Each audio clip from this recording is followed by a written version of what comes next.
what Joe's victories on Super Tuesday showed is that he is building the kind of coalition that I had, basically. It's a broad-based coalition.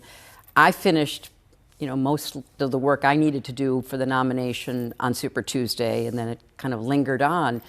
And I think Joe is on track to doing exactly the same thing, putting together a coalition of voters who are energized. So what you just heard there was Hillary Clinton earlier today on CNN with Fareed Zakaria, making the argument that Joe Biden is building the very same coalition that she built back in 2016 on Super Tuesday, that are donating to him and volunteering for him, and that it's the sort of quote-unquote energetic and diverse coalition that he's going to need going forward. But here's the thing, guys. Hillary Clinton lost in 2016. She supposedly built this broad and diverse and energetic coalition, and she lost the election, and they lost the Senate, and they lost the House of Representatives, and they lost the Supreme Court, because at the end of the day, there was no energy behind the Hillary Clinton coalition. And the same exact thing is going to happen to Joe Biden. Because at the end of the day, it really isn't all as diverse as it looks like. Certainly, there are elements of diversity within the Clinton and Biden coalition, but there's a dearth of young people. Latinos are lining up behind Bernie Sanders, and there's a fundamental failure, above all, to recognize that this quote-unquote diverse coalition isn't representing the interests of those diverse populations. And that's where Hillary Clinton went wrong, and that's where Joe Biden is going wrong. Hillary Clinton loved to talk about the fact that she had a broad and diverse coalition to basically insinuate that Bernie Sanders didn't back in 2016, and that's why she won, and that's why he lost. But despite all of that, there were frequent warnings during that primary that Hillary Clinton would be a bad matchup versus Donald Trump. Because despite the fact that she had a strong victory in many of the Super Tuesday states and in many of the primary states overall, she wasn't building the policy platform and the campaign infrastructure to defeat Donald Trump. She wasn't appealing to the broad working class, the white working class and the non-white working class, in sufficient manner to actually win an election, because there was no energy there. The primary electorate is not the general electorate. The populations are different. The primary electorate is just a small sample of the general electorate, because you add in independents, you add in lots of people who are Democrats, but frankly aren't engaged at this part of the cycle.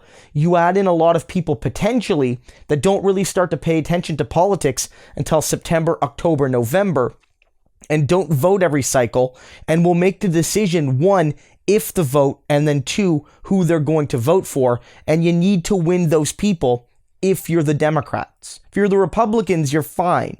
And that's why Hillary Clinton lost. And that's why Joe Biden, guys, I have to say, is on a path to defeat. We've talked about other reasons. The fact that he's in clear cognitive decline and he's basically hiding away, and he won't be able to hide away in the general election. But if you leave that aside, a failure to meaningfully engage with the policies and philosophies that matter to regular folks, especially those folks that are infrequent voters, will be the doom of the neoliberal Democrats. There's lots of reasons Hillary Clinton lost in 2016. You can point to some that were her fault, most of them, some that weren't, like voter suppression in some key states. You can't deny that there were factors that were beyond Hillary Clinton's control. But the principal factor, the overwhelming factor, was that she could not get people to vote in the numbers that Barack Obama could in 2012 and especially in 2008.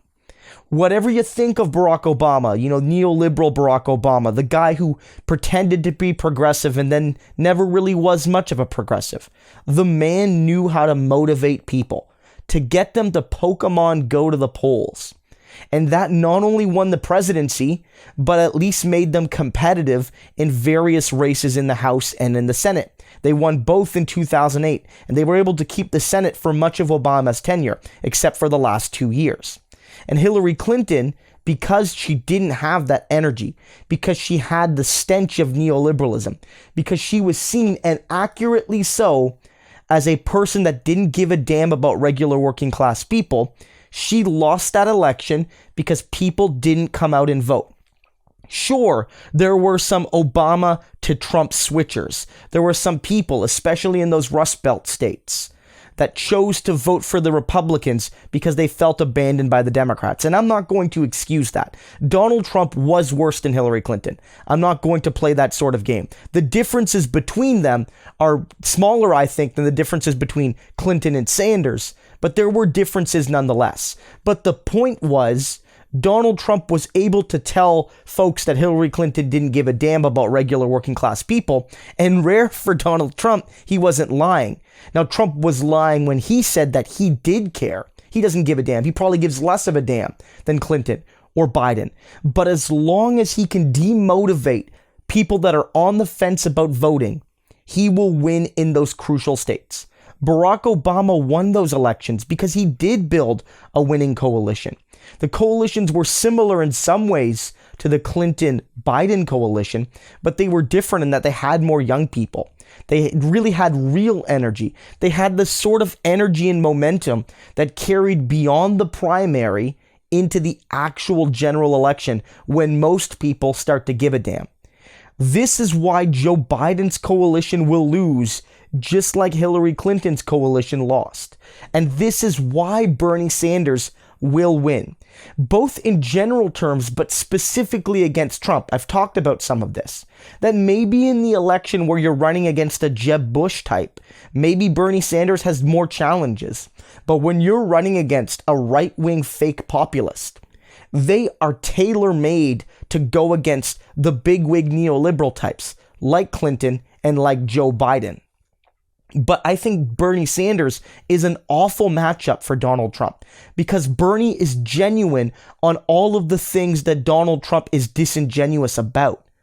Donald Trump pretends to care about workers. Well, Bernie actually does. Donald Trump pretends to fight for good trade deals. Well, Bernie actually has. Donald Trump cares to fight for the marginalized, the people who have been left behind by the coastal elite. Well, Bernie has all of his career, all of his life.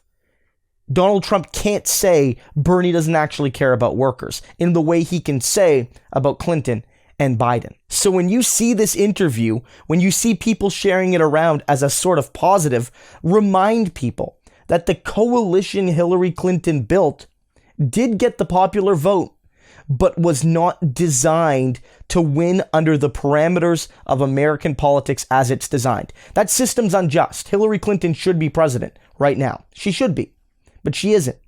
The Democrats should have had control of the legislatures because they won so many more votes. But they don't because that's how it is. Bernie Sanders will be the quintessential politician to not only win massive majorities in blue states like New York and California, but he will be very competitive in Michigan, Ohio, Pennsylvania, Wisconsin, and states like that. States that are quintessential Trump-Obama flipping states. The polls we've seen from those states makes Bernie Sanders a very strong candidate. And when we look at a man who can say with the depth of his heart that I am building a multiracial working class coalition, there's nobody with the credibility that Bernie Sanders has when he says that. Bernie Sanders, both now and in the general, will be the only one that can build a coalition capable of countering Donald Trump. Hillary Clinton basically just admitted it today on TV, however unintentionally.